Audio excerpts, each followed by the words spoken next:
Dans les années 60, quand mon père est arrivé en France pour étudier la musique classique à la trompette, il s'est vite rendu compte qu'il n'arriverait pas à jouer les maqams arabes, donc les gammes avec les quarts de ton.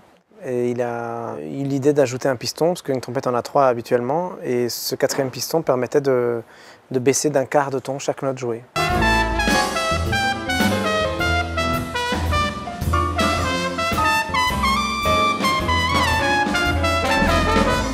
À part moi, très peu de gens ont senti vraiment peut-être l'intérêt de cet instrument. Moi, j'ai baigné dedans, je suis né avec. La première trompette que j'ai jouée, elle avait le 4e piston, donc je me suis très vite habitué à jouer ça.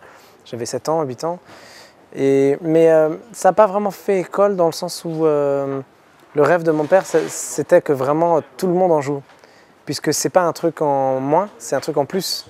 Donc tous les trompettistes qui jouent aujourd'hui dans le monde pourraient avoir une trompette comme celle-ci et de temps en temps, s'ils en ont envie, jouer la musique arabe. Quand vous naissez dans une culture et que vous grandissez dans une autre, c'est pas évident de se trouver. C'est toujours un peu compliqué. Tous les gens qui viennent d'un endroit et vivent ailleurs connaissent ça. À chaque fois, on doit se trouver un chemin quelque part au milieu. Ben, c'est pas évident parce qu'il y a des bonnes choses là, des bonnes choses là, et des mauvaises choses là, des mauvaises choses là. Et dans la culture musicale, c'est un peu pareil. On essaye d'emprunter des choses, on cherche des idées, etc. Et puis, trouver vraiment un truc qui nous ressemble, il n'y a pas plus difficile que ça. Et Natacha, vraiment, elle a naturellement, comme ça, elle avait créé comme une identité propre qui ne ressemblait qu'à elle. Et c'est de ça dont je me souviens. J'ai rencontré Natacha il y a à peu près 3 ans. On faisait un concert avec Smadj, un joueur de oud, à Istanbul. Et donc moi je connaissais bien la musique de Natacha, de l'époque de Trans Global Underground, de ses premiers albums. Je pense qu'elle représente un peu un genre de mixité naturelle des cultures. Et je la sors un peu de son petit confort puisque je l'amène sur le terrain du jazz qu'elle n'avait jamais emprunté. Et je suis vraiment content parce qu'elle me fait confiance.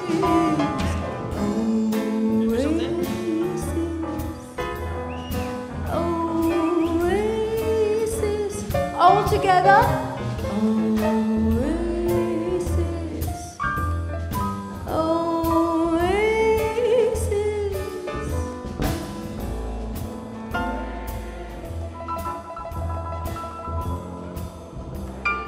Je ne saurais pas définir ma musique, mais je dirais que la manière avec laquelle j'ai l'habitude de travailler, je pense est assez révélatrice de la manière avec laquelle je vois les choses.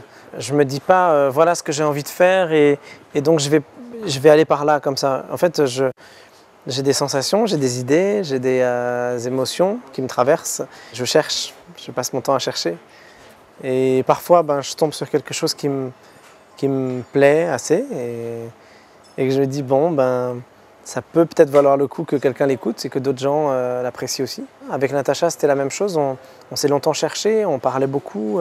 Elle venait chez moi, on se donnait rendez-vous, on parlait, on ne savait pas trop ce que ça allait donner. Il y a des moments où je me disais, bon, on n'y arrivera pas. Enfin, voilà. Et puis des moments où vraiment nos conversations matchaient sur quelque chose de fort et on se disait, mais voilà, c'est de ça qu'il faut parler, c'est de ce chemin-là qu'il faut parler.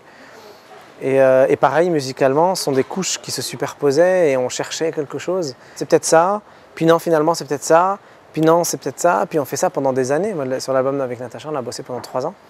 Au final, on se rend compte que c'est aucune de ces couches qui est la vérité, mais c'est la superposition de tout ça. Donc on regarde, on fait une tranche, puis on regarde au milieu, puis on se dit, mais en fait, voilà tout ce que ça représente, voilà tout ce que c'est. Et en superposant ces couches jusqu'à ce que je trouve quelque chose qui me convienne, ça met beaucoup de temps. Et donc j'ai plusieurs projets qui pourraient être complètement mon 6e, 7e, 8e prochain album.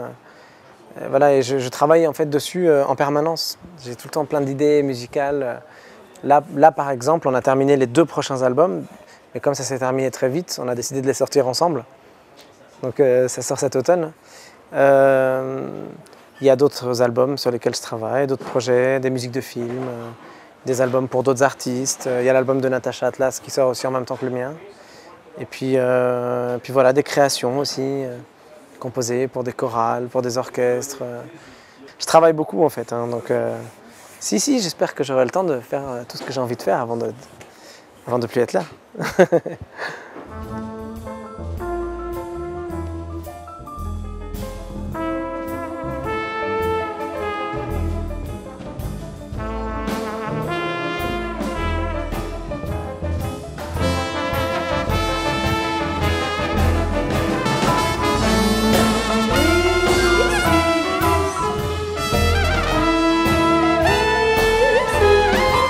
il y a quelques années, quand j'ai commencé à présenter un peu mes musiques, à les publier, quoi, à faire des albums, à jouer en concert, etc., il y avait toujours un débat.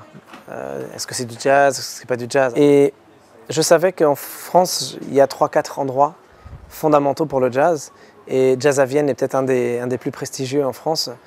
Et la première fois qu'on est venu ici, j'avais vraiment très peur, parce que je sais que le public est un public d'habitués, d'initiés, qui sont très ouverts d'esprit, que le jazz ici est pluriel, il a beaucoup de couleurs. Moi, ça, je ne le savais pas forcément, je ne m'en rendais pas forcément compte, et j'avais très peur que le public de Jazz à Vienne n'apprécie pas.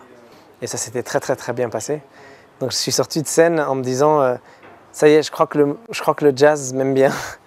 Voilà, et c'est resté comme un très fort sentiment d'appartenance culturelle et à cet endroit qui est assez magique, il faut l'avouer, et à la famille du jazz aussi.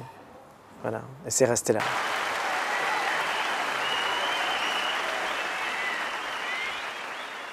Thank you.